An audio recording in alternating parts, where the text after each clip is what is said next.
আসসালামু আলাইকুম। আজকে আমরা যে বিষয়টি নিয়ে কথা বলতে আসছি সেটা হলো গণতন্ত্রের নতুন যাত্রায় বিশ্বকে চায় বাংলাদেশ। বিশ্বকে পাশে চায় বাংলাদেশ। ডক্টর ইউনূসের গতকালের যে বক্তব্যটি প্রকাশিত হয়েছে, বক্তব্যটি যে বাংলা দিয়েছেন, স্ক্রিপ্টবিহীন যে বক্তব্যটি দিয়েছেন, বঙ্গবন্ধুর পরে কোনো ব্যক্তি জাতিসংঘের অধিবেশনে গিয়ে এত সুন্দর বা পরিপাটি গুছানো বক্তব্য দিতে পারে কোনো স্ক্রিপ্টবিহীন। এটা আমার দেখা।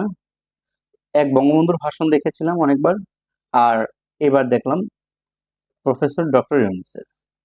তবে অসাধারণ তার ওই বক্তব্যের ভিতরে অনেকগুলা জিনিস ফুটে উঠেছে একদম খুবই খুবই সুন্দরভাবে। একটা হলো যে আমরা যদি ওখানে একটু আলোচনা করি চারটা বিষয়ে, আমরা যেখানে হলো পত্রিকাতে যে চারটা বিষয় উল্লেখিত আছে, একটা চারটা বিষয় হলো বন্দুকের গুলি উপেক্ষা করে বুক পেতে দাঁড়িয়ে গিয়েছিলেন আমাদের এই তরুণরা। অর্থাৎ বৈষম্য বিরোধী যে আন্দোলনটা হয়েছে সেই আন্দোলনটা আহ সকল ছাত্র জনতা সবাই দাঁড়িয়েছিলেন হলো বৈষম্যের বিরুদ্ধে। তো বৈষম্যের বিরুদ্ধে দাঁড়িয়ে তারা মানে তরুণরাই পারে শুধু দেশকে নৈরাজ্য, সহিংস, আম, বৈষম্য বিরোধী সকল কিছু থেকে মুক্ত করতে। সেটা যুগে যুগে অনেক প্রমাণিত হয়েছে। তার কয়েকটা উদাহরণ বাংলাদেশের প্রেক্ষাপটে বলতে পারি। 52 সালে বাংলাদেশ ভাষা আন্দোলন পেয়েছিল, সেটা আন্তর্জাতিক মাতৃভাষা হিসেবে রূপ লাভ করছে।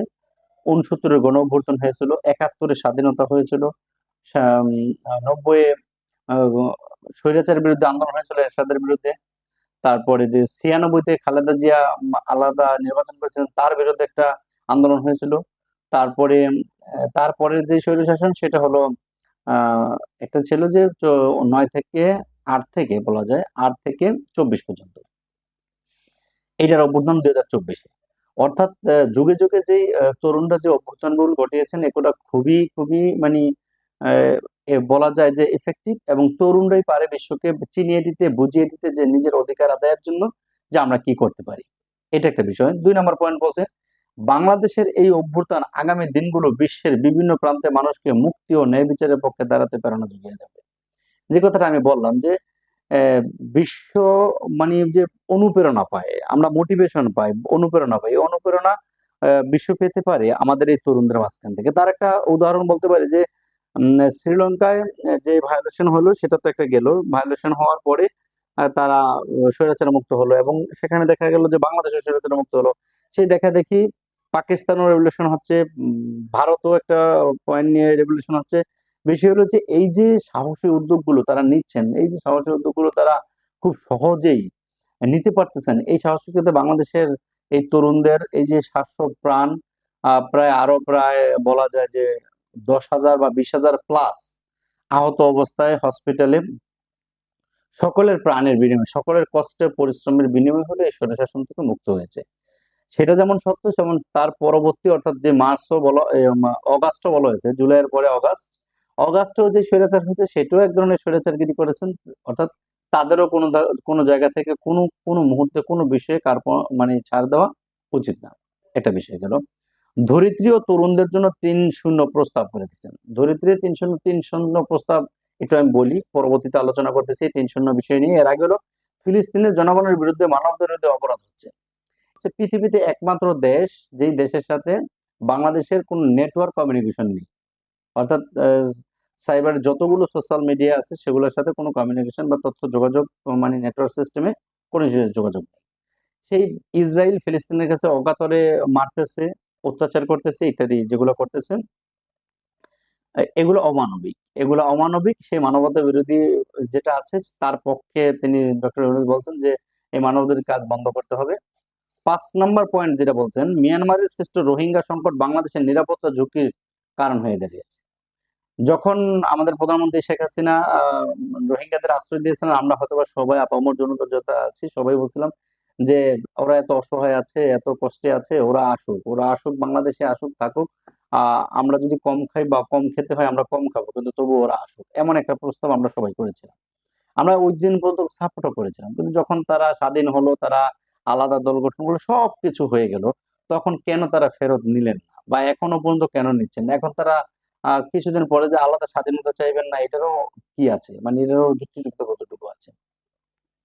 এবং কেউ কেউ আছে রোহিঙ্গারা যে আমাদের দেশের পাসপোর্টধারী হয়ে যাচ্ছে, এবং কেউ কেউ আছে যে আমাদের দেশের আইডি কার্ডধারী অর্থাৎ আইডেন্টি হয়ে যাচ্ছে সে সে বাংলাদেশি, কিন্তু সেটা রোহিঙ্গা, এরকম কিছু।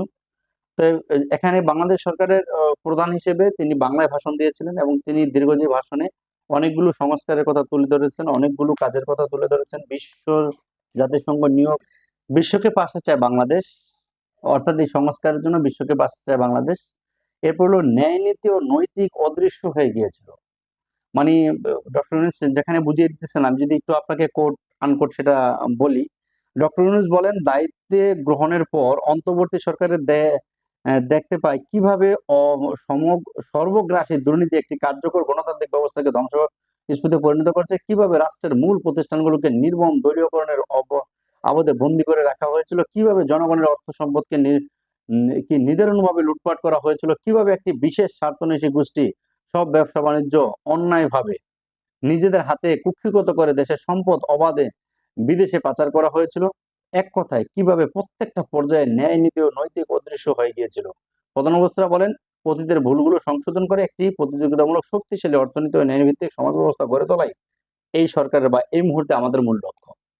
কথাগুলো খুবই যুক্তিযুক্ত, অবশ্যই সেটা চলে গিয়েছিল, সেটা যেন ফিরে আসে, সেই ন্যায় নীতি যেন ফিরে আসে, সেটা আমি প্রত্যেকটা মানুষেরই সেখানে মনে হয় দাবি যে ন্যায় নীতিগুলো ফিরে আসুক।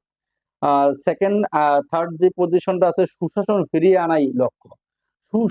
সুশাসন বলতে বিচার ব্যবস্থা, সিনহার বক্তব্য শুনলে আমরা বলতে পারি যে কি ধরনের বাজে একটা বিচার ব্যবস্থা ছিল। তো এই বিচার ব্যবস্থা সুশাসন ফিরিয়ে আনা, অর্থাৎ সে কোন দল করছে নির্বিশেষে সে অপরাধটার বিচার করা, সে কোন দল করছে সেটার বিচার করা নয়, সে কি মানে আমরা দৃষ্টিভঙ্গিটা একটু বদলাতে হবে।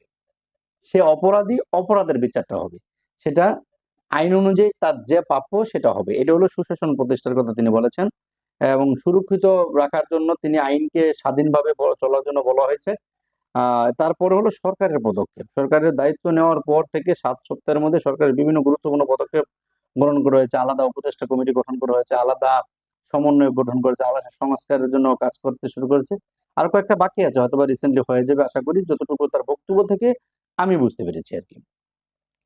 এর মাঝে আমি হলো প্রথম আলোচনার প্রেক্ষিতে আমি একটা বলছিলাম 3-0। এই 3-0 বিষয়টা হলো কি? এই 3-0 বিষয়টা হলো এমন যে 3-0 যেমন ধরো তিনটা বিষয়ে কথা বলছে। 3-0 লক্ষ্য অর্জনের প্রস্তাব দেন ডক্টর ইউনূস সারা বিশ্বকে।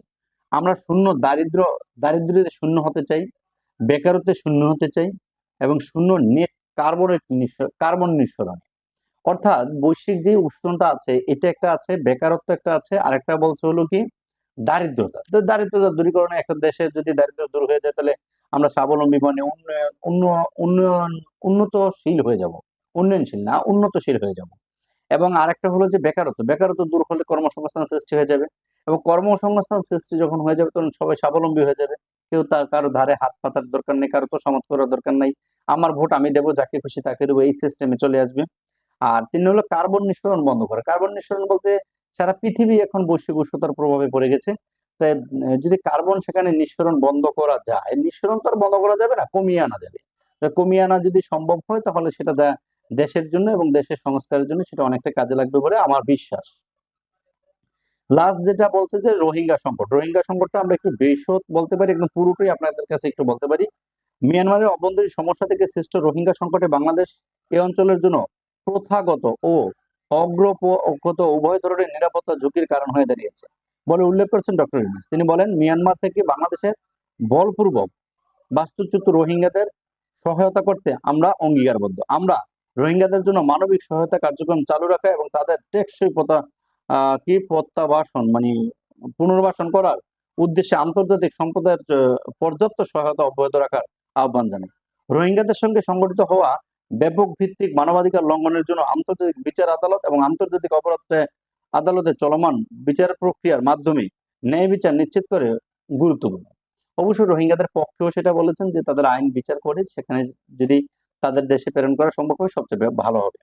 পরে বলছে ফিলিস্তিন সম্পূর্ণ যুদ্ধবিরতি আহ্বান, মানে ফিলিস্তিনের যে যুদ্ধটা হচ্ছে দীর্ঘদিন যাবৎ হচ্ছে, তারা অত্যাচারিত হচ্ছে, লাঞ্ছিত হচ্ছে, তারা মারা যাচ্ছে, শিশুদের যে আর্তনাদ কিছু কিছু ক্লিপ বা ভিডিও ফুটেজে দেখা যাচ্ছে, এগুলা থেকে মুক্ত পাওয়ার জন্য ডক্টর ইউনূস আহ্বান জানিয়েছেন বিশ্বকে।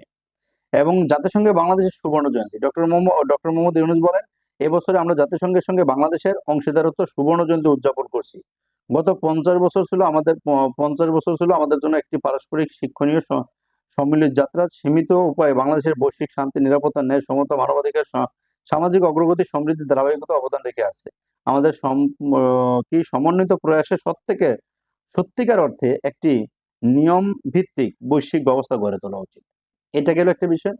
এর আমরা যে 3টা বিষয় বলছি ডক্টর ইউনূস যেগুলো বলছেন জাতিসংঘ ভাষণে, তার মানে দিন শেষে আমরা বুঝতে পারলাম যে আমাদের যেই কাঠামো সংস্কার যতগুলো সেক্টর আছে সবগুলো সেক্টরই এক একটা মানে বিশদ দুর্বৃত্তায়ন, বিশেষ মানে দুর্বৃত্তের গোচরে পড়ে আছে। তাই আমরা হয়তোবা সেখান থেকে যদি ফিরে আসা যায়, সেখান থেকে যদি ফিরে আসা সম্ভব হয়, তাহলে সবচেয়ে সবচেয়ে ভালো হবে বলে আমরা বিশ্বাস করি।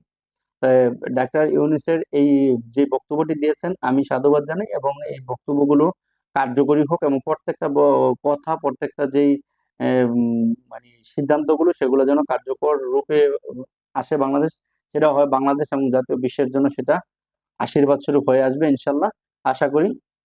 হ্যাটস অফ প্রধান উপদেষ্টা, আপনার সেই গুরুত্বপূর্ণ যে কথাগুলো বলেছেন সেটা অবশ্যই সেগুলো পালনীয়, এবং আপনি আশা করি যে এই বিষয়গুলো বাংলাদেশে বাস্তবায়নের জন্য সর্বোচ্চ চেষ্টা করবেন ইনশাআল্লাহ। আল্লাহ হাফেজ।